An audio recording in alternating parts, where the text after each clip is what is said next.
You hand over your card at the pharmacy counter. A number comes back, $10 or $60 or $300, and you pay it without ever asking the obvious question.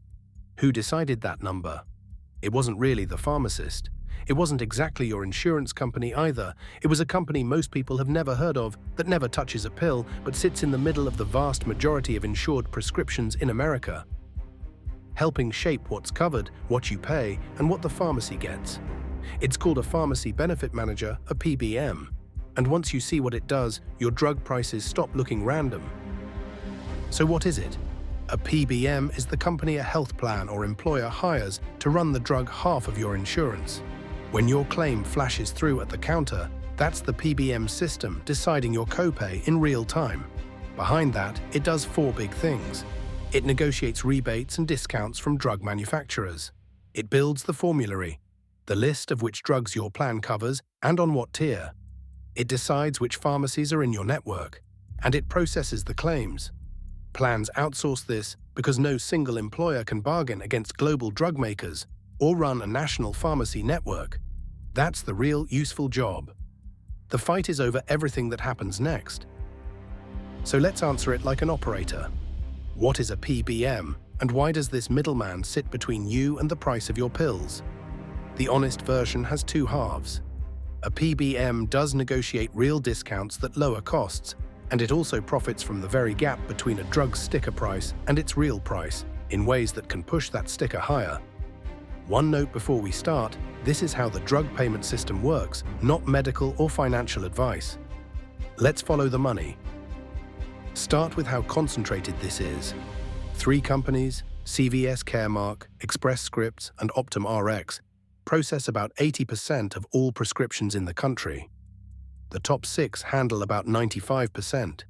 And here's the key to everything that follows.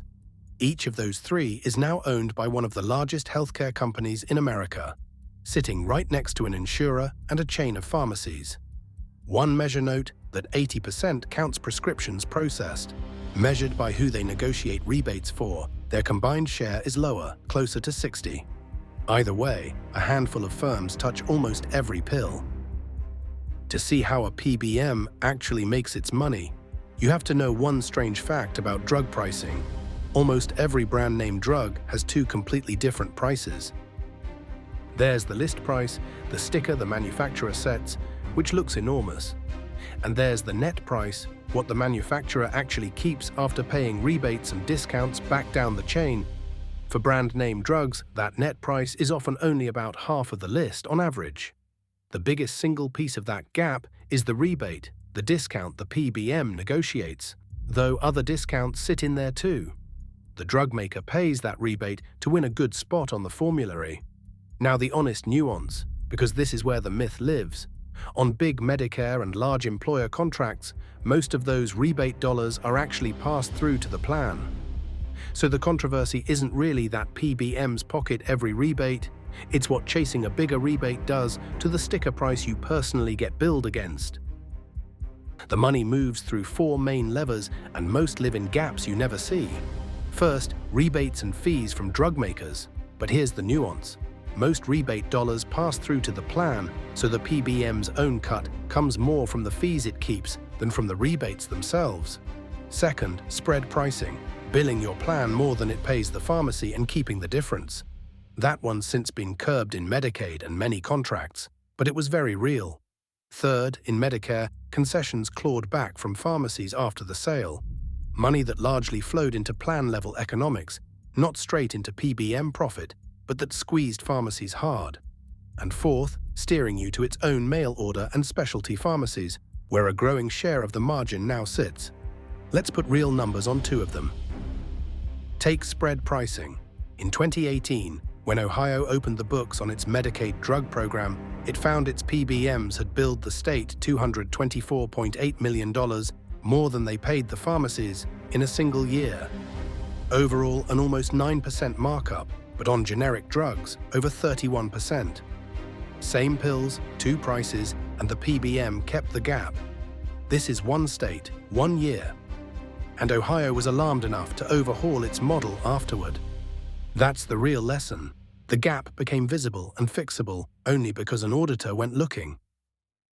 Then there are DIR fees, pharmacy price concessions that PBMs clawed back after a Medicare prescription was filled, often months later, making it nearly impossible for a pharmacy to know what it would actually be paid. According to Medicare's own figures, these concessions grew by more than 107,000% between 2010 and 2020. One important clarification: most of that money ends up in the plan's Medicare accounting, not straight in the PBM's pocket. So this is less a pure profit lever than a squeeze on pharmacies. Regulators forced a change in 2024, moving these discounts to the counter instead of clawing them back later. But the growth tells you how big and how quiet this mechanism had become. Here's why concentration matters so much. Each of the big three PBMs sits inside a healthcare giant, and while their exact holdings differ, each pairs its PBM with an insurer and with pharmacies, and some with doctors' offices too. So one company can be your insurer, the PBM setting your drug's price, and the pharmacy that fills it. The Federal Trade Commission's concern is the obvious one. A company on every side of the transaction has both the ability and the incentive to steer you to its own pharmacy and pay that pharmacy more. That's a concern the agency has raised, and it sets up the strangest twist of all, the one you already lived through with insulin. Remember the insulin episode, the sticker price that shot up while the drug itself never changed? Here's the piece we couldn't fully explain then. According to the FTC's complaint, insulin's list price rose more than 1,200% over about 2 decades, while the net price the maker actually kept stayed roughly flat. Peer-reviewed data show the discounts and rebates carved off insulin climbed to about 80% of the sticker by 2019. The alleged reason: a bigger list price makes room for a bigger rebate to the PBM. To be clear, that's the FTC's allegation now being litigated, and the drug makers weren't even named as defendants. But it explains the machine. And here's who gets caught in it. If you have a deductible or pay-co insurance, your share is often calculated off a price close to that list sticker, not the secret net price the plan and PBM settle up on later. So under the mechanism the FTC describes, the rebate accrues to your plan, and the PBM, while you pay a percentage of a number everyone in the chain knows doesn't reflect the real net cost. The person with the highest drug costs and the thinnest coverage can end up effectively subsidizing the discount everyone else enjoys. That's the alleged rebate trap. The sticker isn't just for show. It's often what you personally get billed against. The squeeze doesn't stop with you. It reaches all the way to the pharmacy on your corner. When the FTC looked at specialty generic drugs dispensed by the big PBM's own pharmacies in 2021, it found staggering markups over what the drugs cost to buy, including a generic cancer pill marked up nearly 3,300%. Most of the drugs in its basket were marked up over 100%, some over 1,000. Now the PBM industry disputes this report. It's a staff analysis of a specific basket of drugs, not a court ruling. So hold it as a serious finding, not a verdict. But it points to where the margin has quietly moved, into the PBM's own specialty pharmacy. Meanwhile, the independent drugstore is disappearing.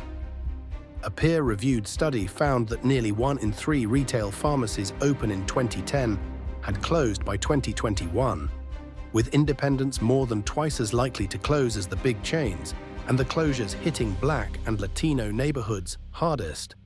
Closures have many causes, but independent pharmacists say a big one is being reimbursed below what a drug costs them to buy, while patients get steered to the PBM's own mail order.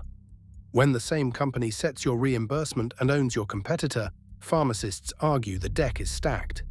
And the FTC has flagged that exact conflict as a concern. The good news: this is finally being addressed. A federal law signed in early 2026 will, in Medicare, delink a PBM's pay from a drug's price, so it can no longer earn more just because the sticker is higher, and require all rebates in Part D to pass through to the plan. The FTC sued the 3 big PBMs over the alleged insulin scheme, and 2 have since agreed to settle, with promises to pass rebates through at the counter. 2 honest caveats. Those settlement savings are projections, not money in hand, and the biggest Medicare changes don't take effect until 2028. And note, this is mostly Medicare. Your commercial employer plan may still have residual fees. The machine is being rebuilt slowly while it's still running. So the next time a number comes back at the counter, you'll know it was never random. It was assembled by a chain of players setting the list price, the plan design, and the deal in the middle, most of whom you never chose. So put it together honestly. A PBM is a genuinely powerful buyer that does negotiate real discounts your employer never could. But it's paid out of hidden gaps, retained fees, spread, its own pharmacy margins, rather than one clear price. And for years, its incentives quietly rewarded a higher sticker because a higher sticker made room for a bigger rebate. It's not a cartoon villain, it's an incentive problem, now finally meeting some rules. Knowing it exists is the point, because for years, the price on your prescription flowed through a middleman whose incentives quietly rewarded that number staying high. A PBM is the invisible hand between you and your pills, and now it's not invisible to you. Ask whether your drug has a cheaper cash price, whether mail order is really required, and where your plan's rebates go. Next time, we back up to an even stranger question. Why does your employer pay for your health insurance in the first place? A setup almost no other country uses, and one that started largely by accident.